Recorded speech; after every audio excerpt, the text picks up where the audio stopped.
disebut dengan teori trium. Dijelaskan juga oleh Bapak Dr. Maulana. Teori trium ini adalah pada dasarnya adalah teori triuman. Untuk memudahkan kita mengenai trium itu triuman. Apa maksudnya Bapak Ibu sekalian? Bahwasanya di dalam kepala kita ini ada 3 otak, Pak. Ada 3 otak.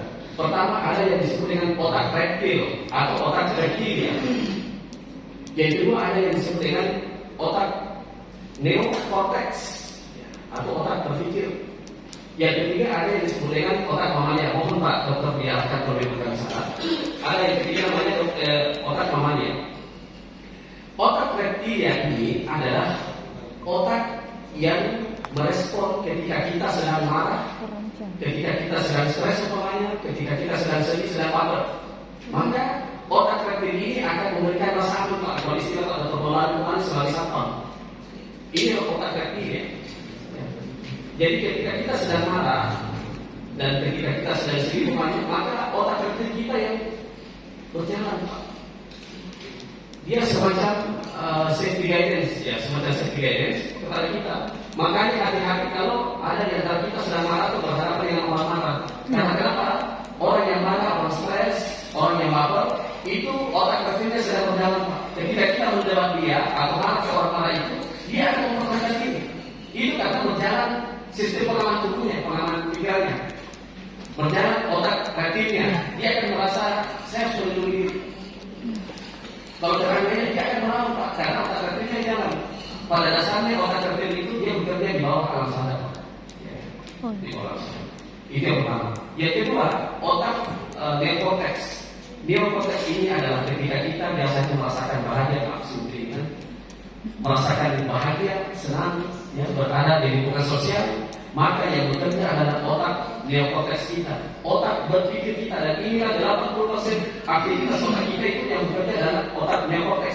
Seperti Bapak Ibu sekalian sekarang ini kita sedang mengikuti pelatihan, kita bersenang-senang di sini dengan materi tapi dengan enjoy. Ini sekarang Pak, yang berjalan ini adalah otak neokortex kita, Pak. Neokortex kita. Kemudian yang ketiga otak mamalia. Apa itu otak mamalia? Di dalam otak mamalia itu ada namanya sistem limbik, Pak. Sistem limbik itu adalah yang merespon emosi. Dia merespon emosi. Termasuk ketika kita, mohon maaf, berhubungan suami istri, maka otak inilah yang berfungsi. Otak mamalia kita yang berfungsi. Dia merespon emosi. Nah, fungsi lain dari di sini masih banyak yang punya ya, jadi jangan terlalu jauh memikirkan. Di sini Citra, apa lagi? Irma, ya Ismail juga. Oh iya, bisa ini. Ya itu, ya. Jadi otak mamalia kita berjalan. Nah itu. Fungsi lain dari otak mamalia ini adalah dia yang mengaktifkan otak yang tua itu, Pak. Jadi ketika saya marah, kemudian saya menerima informasi dari luar, maka otak mamalia saya akan mengaktifkan otak reptil saya. Saya akan jadikan ke otak reptil berada di alam bawah sadar, kalau saya akan merespon, mengamankan diri saya atas informasi seperti itu. Kalau saya sedang bahagia, saya bersama istri saya, anak saya, sedang minum-minum teh, ada informasi dari luar masuk, maka otak mamalia saya akan mengaktifkan otak neokortex saya, maka saya akan berpikir dengan baik, saya akan cerah, saya akan gembira dengan anak saya. Ya kurang lebih seperti itu, Pak. Inti dari apa yang disebutkan oleh Pak Dr. Maulana kemarin, jangan biarkan emosi negatifmu menguasai perilakumu selalu. Ya. Jangan biarkan emosi negatifmu menguasai perilakumu saudaraku, iya tahu. Ada saudara. Jangan menjadi pemantik. Ya. Jangan jadi pemantik. Kalau ada konflik di tengah kita, jangan justru kita yang menjadi pemantik. Kalau perlu kita yang menjadi pemadam kebakaran, yaitu konflik. Sudah bisa dipahami ya teman-teman sekalian? Baik. Kemudian teori selanjutnya adalah level of influence. Level of influence ini di kebetulan tugas kelompok kami adalah cara menarik kesimpulan, bahkan cara bertindak dengan berpikir atau menyimpulkan secara menurut tangga per tangga anak-anak. Ada 7 anak-anak. Jadi diawali dari sekumpulan data. Sekumpulan data itu bisa kita nanti bagikan atau kiaskan ke kalau kita mendapatkan masalah Pak. Ya ini sangat bagus untuk bagaimana menyimpulkan menarik kesimpulan. Tidak boleh kita lompat Pak, menarik kesimpulan tidak boleh lompat. Harus dengan data yang valid. Kalau data sudah terkumpul, maka tariklah data itu sebanyak-banyaknya. Tarik semua data yang positif, ditarik semua Pak. Itu bukan dulu. Sekarang itu hoax, ditarik dulu. Nanti kita saring mana yang valid, mana yang non valid. Setelah kita tarik data, barulah kita berinterpretasi, barulah kita melakukan ini, memberikan arti. Oh ini maksudnya ini, oh ini hoax ini aslinya begini. Setelah itu baru kita naik ke level asumsi. Di asumsi kita sudah mulai menerima. Sepertinya ini kalau berita yang ini tidak ada hubungannya. Ini saya baca, di skip saja. Saya tidak berkomentar. Kalau ini valid, ini dapat mendukung bisa saya jadikan data. Itu diasumsi begitu. Jadi perkiraan sementara, perkiraan sementara. Baru setelah asumsi kita menyimpulkan karena kita sudah punya data valid dari berbagai sumber Pak. Tidak akan salah kita punya sumber-sumbernya. Setelah kita menyimpulkan, tentunya kalau kita punya kesimpulan yang berdasarkan data yang valid, apa yang muncul? Keyakinan. Kita sudah yakin ada belief Pak. Akan muncul keyakinan, tidak akan salah Pak. Ini salah satu cara kita menangani permasalahan dengan masyarakat. Nah, kalau kita sudah yakin, ya silakan action Pak, tindakan sesuai data yang kita miliki sebelumnya. Itu kurang lebih level of inference yang dikembangkan oleh Chris Argyris, ya, seorang profesor dari Harvard University. Baik, selanjutnya ada yang disebut dengan teori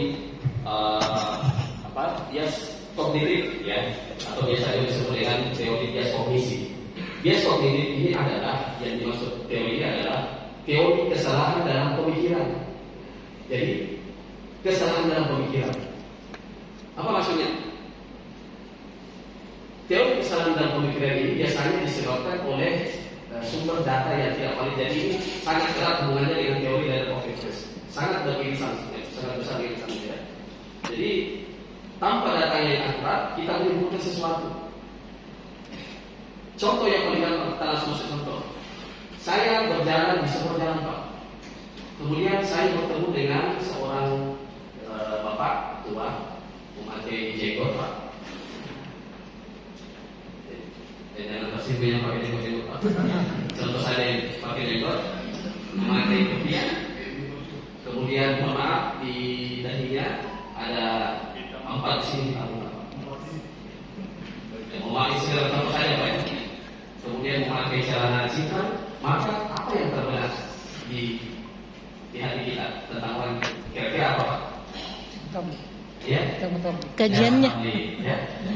Itu pada mungkin terjadi apa yang muncul di benak kita. Maka jamaah tabligh itulah premium kita kepada orang itu Pak. Ya. Padahal sebenarnya orang itu bukan jamaah tabligh, bisa saja. Ya. Jadi ada kesimpulan yang salah. Karena kita melakukan training, kita melakukan prototyping, sehingga muncul istilah apa? Halo efek. Ya, muncul istilah halo efek. Apa itu halo efek? Kecenderungan menarik kesan atau kecenderungan menarik kesimpulan secara menyeluruh. Ada orang Pak, anak muda ganteng, kulitnya bersih ya, seperti masih ya, bersih, turun dari mobil, pakaiannya rapi, cukupnya necis lah rapi, turun dari mobil bersih. Ya. Amin. Apa yang terkesan dari kita? Apa? Orang kaya. Turun dari mobil bersih dengan pakaian bermerek. Orang kaya ini anak muda milenial orang kaya ini. Padahal ternyata dia hanya sopir Pak. Inilah namanya bias kognisi atau bias kognitif. Bias kognitif. Jadi begitu juga Pak di dalam kita bermoderasi. Kita dilatih untuk jangan kita terlalu menjustifikasi ya, istilah umumnya kita sering menjustifikasi. Ya, Bapak lihat saya belum bisa seperti ini ya, belum tentu orang bilang ustaz ya, belum tentu ustaz Pak. Ya, jangan kita menjustifikasi orang dari bentuk luarnya. Seperti Pak Tiara kelihatan putih, pakai kacamata, orangnya mungkin bersih, orangnya pintar. Biasanya kalau kacamata Pak, orangnya cenderung kita image kita itu orangnya pintar. Pintar mengatur kira, pintar. Belum tentu. Bisa saja. aja di rumah orangnya apa ya? Ya, jadi itu framing. Kenapa?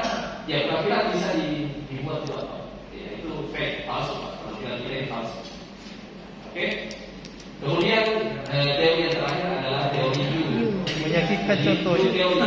Masih ada hubungannya juga dengan teori iceberg analysis kemarin Pak. Iceberg analysis. Teori ini terus terang saya belum terlalu berenang masuk ke dalam teori ini. Cuma ada 3 faktor teori kemarin yang disampaikan. Yang pertama adalah open mind. Pemain. Membuka pikiran kita, menerima seluruh informasi, ya, membuka. Kemudian setelah itu ada namanya open thought. Open thought. Membuka hati, menerima Pak, merangkul Open untuk thought. obat semuanya. Kemudian yang ketiga adalah open will. Yo. Yang masuk open will itu ada kemauan. Kalau kita sudah pikir kita sudah terbuka, kita mau menurunkan moral, ya, kita mau tidak membedakan dengan orang lain yang mau beragama Hindu, Buddha, Kristen, Katolik, kita rangkul semuanya karena kita bersaudara dalam kemanusiaan. Ya. Kita ada bersaudara dalam kemanusiaan, maka ada will, ada open will.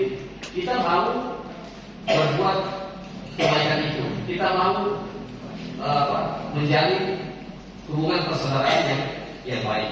Mungkin demikian, mohon arahan kalau memang tidak sesuai dengan teorinya Pak Ustaz. Terima kasih banyak.